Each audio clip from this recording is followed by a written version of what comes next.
A 17-year-old boy is thrown into a dry cistern by his own brothers, who then sit down to eat lunch. That one detail has always stopped me cold. Not the betrayal itself, though that is devastating enough, but the casual cruelty of it. The bread broken, the laughter, maybe. The boy's voice rising out of the pit, while his brothers chew their food and argue about what to do with him next. That boy is Joseph, son of Jacob, and what happens to him after that moment is one of the most extraordinary survival stories the ancient world ever produced. It is a story that winds through slave caravans, royal households, false accusations, forgotten prison cells, and the corridors of one of the most powerful empires on earth. And it ends, though it takes a very long time, with a reunion so charged with emotion that even reading it thousands of years later, you feel something catch in your chest. Today we are going to follow Joseph every step of that road, from the pit to the palace, and everywhere in between. To understand what happens to Joseph, we have to understand what he was before the pit. He was the 11th of 12 sons, born to the patriarch Jacob, but he was the firstborn of Jacob's beloved wife Rachel, which made him, in his father's eyes, something special. Special enough to receive a famous coat. The Hebrew word used in the text is often translated as a coat of many colors, though some scholars suggest it might simply mean a long-sleeved garment, the kind of thing worn by people who did not do manual labor, which, when you are surrounded by brothers who do nothing but manual labor, is a remarkably effective way to cause resentment. Joseph also had a gift, or a habit, depending on your point of view, of sharing dreams that placed him above everyone else in the family. In one dream, his brother's sheaves of grain bow down to his. In another, the sun and moon and 11 stars bow down to him. His father rebukes him for that second one. Even Jacob, who loves Joseph fiercely, thinks the boy might want to dial it back a little. His brothers never forgive it. And one day, when they are out pasturing their flocks far from home, and Jacob sends Joseph to check on them, those brothers see their chance. They grab him, strip him of that famous coat, and throw him into the cistern. Then they sell him to a passing caravan of traders heading south toward Egypt for 20 pieces of silver. It is the price of a slave. They take the coat, stain it with goat's blood, and bring it back to their father. Jacob, who once deceived his own father with goatskin on his hands, is now deceived by his sons with a goat's blood on cloth. The symmetry is almost unbearable. But Joseph is already gone. The caravan is moving south. Now here is where the story shifts from family tragedy to something much larger. Joseph arrives in Egypt, the greatest civilization of the ancient world at that time, and is sold into the household of a man named Potiphar. The text identifies Potiphar as an officer of Pharaoh, the captain of the guard. This is not a minor posting. Potiphar is a man of serious standing in the Egyptian court, and something remarkable happens almost immediately. Joseph is good at things. Not just good, exceptionally, unmistakably good, at organizing, at managing, at seeing how a household or an operation should run and making it run that way. The text says that Potiphar noticed this and kept promoting him until Joseph was running the entire estate. Everything Potiphar owned passed through Joseph's hands. There is something almost quietly modern about that detail. A foreign slave, a teenager from the hill country of Canaan, who impresses his Egyptian employer so thoroughly that within a few years he is effectively the chief of staff. It tells you something about Joseph. He is not just lucky, he is genuinely capable, and he is paying attention. But capability without protection is fragile, and Potiphar's wife wants Joseph's attention for reasons that have nothing to do with household management. She pursues him repeatedly, and repeatedly Joseph refuses. He will not betray Potiphar's trust, he says, and he will not sin against his God. One day she grabs his cloak, he runs, she keeps the cloak, and she tells her husband a story, the same story women in power have told about inconvenient men since before anyone was writing things down. She accuses him of assault, and Potiphar, whatever he privately believes, cannot ignore a public accusation. Joseph goes to prison. Of all the reversals in this story, this one stings the most. He did the right thing. He was loyal, he was faithful, he was decent, and he ends up in a royal prison. If you have ever done everything right and still watched your circumstances fall apart, you understand exactly what this moment feels like across 4,000 years. But even in prison, that quality that marked Joseph in Potiphar's house follows him. He impresses the warden. He is given responsibility. He is trusted. And one day, 2 new prisoners arrive, men from Pharaoh's own household, a cupbearer and a baker, both of whom have fallen out of royal favor. Both of them have dreams. And both of them, when Joseph notices their troubled faces and asks what is wrong, tell him about those dreams. Joseph interprets them. The cupbearer's dream, he says, means the man will be restored to his position in 3 days. The baker's dream means something far darker, execution. Joseph asks only one thing in return. Remember me, he tells the cupbearer. Put in a good word for me with Pharaoh. Help me get out of here.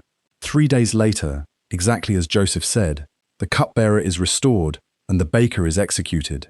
And the cupbearer promptly forgets about Joseph entirely. For 2 full years, 2 years, in prison, after doing nothing wrong. It is one of those details that makes the story feel painfully, uncomfortably real.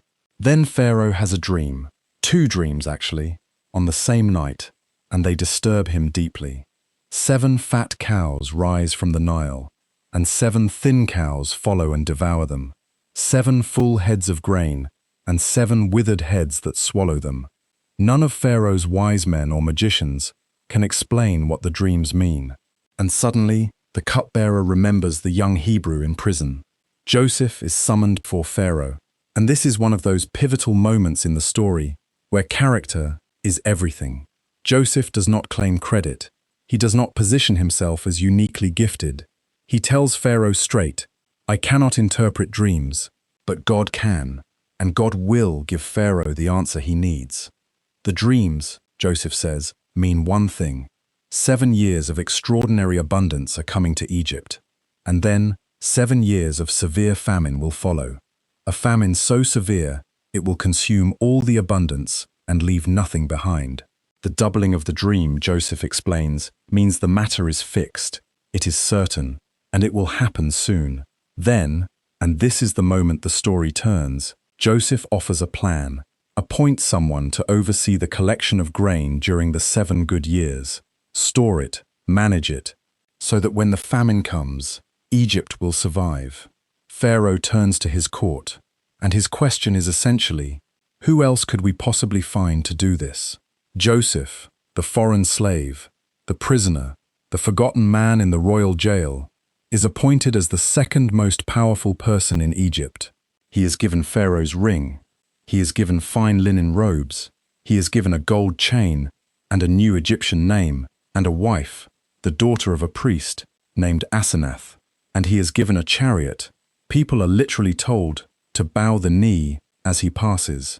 He is 30 years old, 13 years after his brothers threw him in a pit. The 7 years of abundance come exactly as he predicted. Joseph travels the land, overseeing the collection. He stores grain in quantities so vast, the text says they stopped counting. It was like the sand of the sea. He and Asenath have 2 sons, Manasseh and Ephraim, whose names Joseph chooses to reflect the arc of his own story.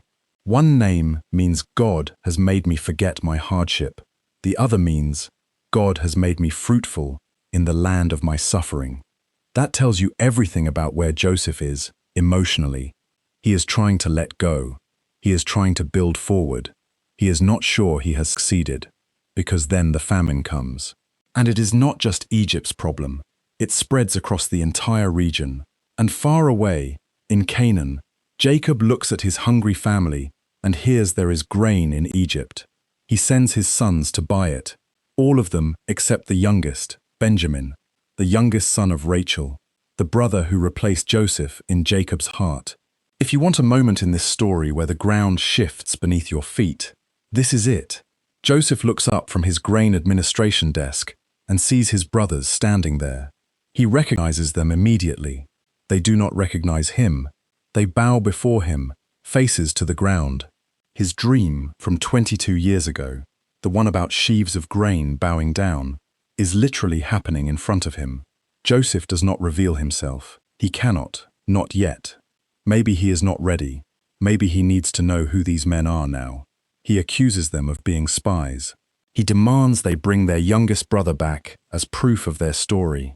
He keeps one brother, Simeon, as collateral, and as they leave with their grain, shaken and frightened, Joseph overhears his brothers saying to one another that surely God is punishing them now for what they did to Joseph all those years ago. He turns away and weeps. He is not over it, not remotely. If you are finding this story more emotionally complex than you expected, you are not alone. This is not a simple morality tale about a good man who is rewarded. It is a study in what betrayal does to a person and how long it actually takes to process grief. And speaking of that, if you love diving into these kinds of stories, the ones that hide extraordinary human truth inside ancient narrative, I would genuinely love to have you along for more. Subscribing to Scholar Eli is the easiest way to make sure you never miss the next one. We are building a community of curious people who believe the past is never as simple as we were taught. All right, back to Joseph, because things are about to get even more intense. The brothers return home to Jacob. He refuses to send Benjamin. Time passes. The famine deepens. Eventually, with no other choice, Jacob lets Benjamin go. They return to Egypt. They are treated to a lavish meal at Joseph's table, which bewilders them. And then, as they prepare to leave, Joseph engineers one final test. He has his silver cup hidden in Benjamin's sack, and then he has them stopped and searched. Benjamin, it appears, is a thief. Under Egyptian law, he would become a slave. It is Judah who breaks. Judah, who had suggested selling Joseph in the first place. He steps forward and delivers one of the most heartfelt speeches in the entire ancient text. He explains what Benjamin means to their father. He explains that losing Benjamin would kill the old man. And then he offers himself.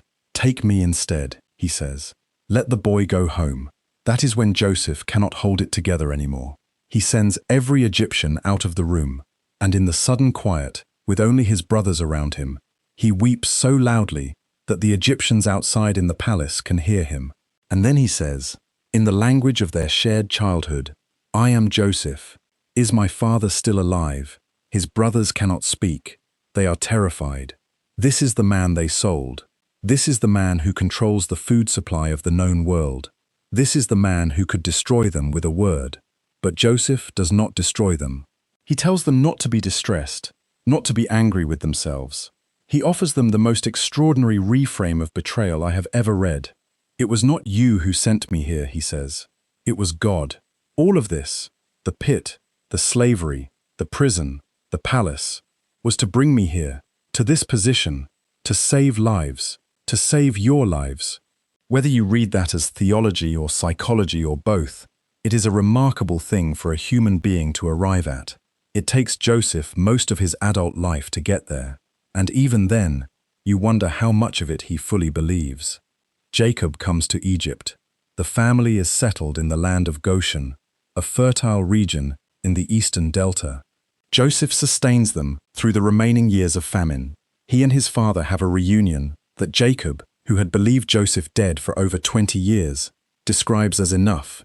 He has seen Joseph alive. He can die in peace. Jacob does die, in Egypt, at a very old age. And when he does, Joseph's brothers fear the worst. Now that their father is gone, they worry Joseph will finally settle the score. He does not. He weeps when they come to him afraid.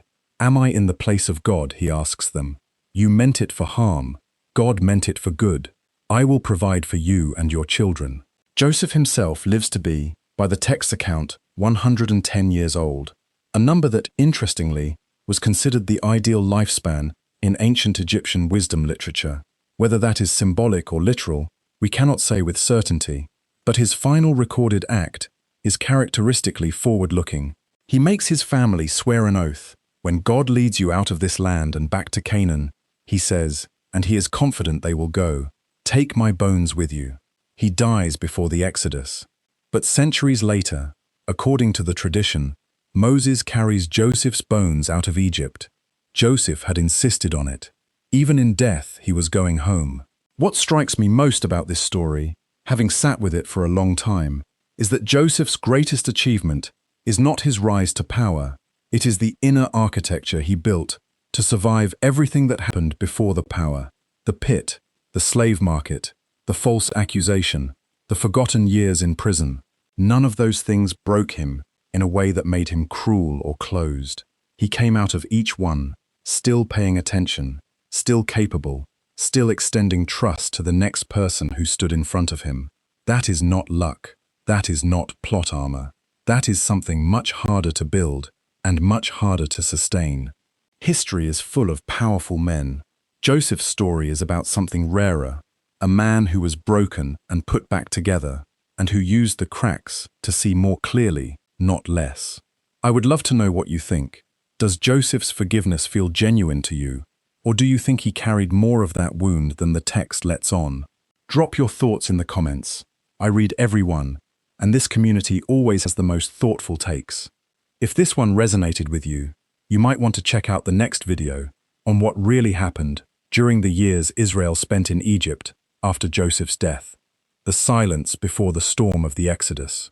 It connects directly to everything we covered today, and if you have not yet, subscribing means we get to keep digging together. These stories have waited thousands of years to be told properly. I am glad you are here to hear them.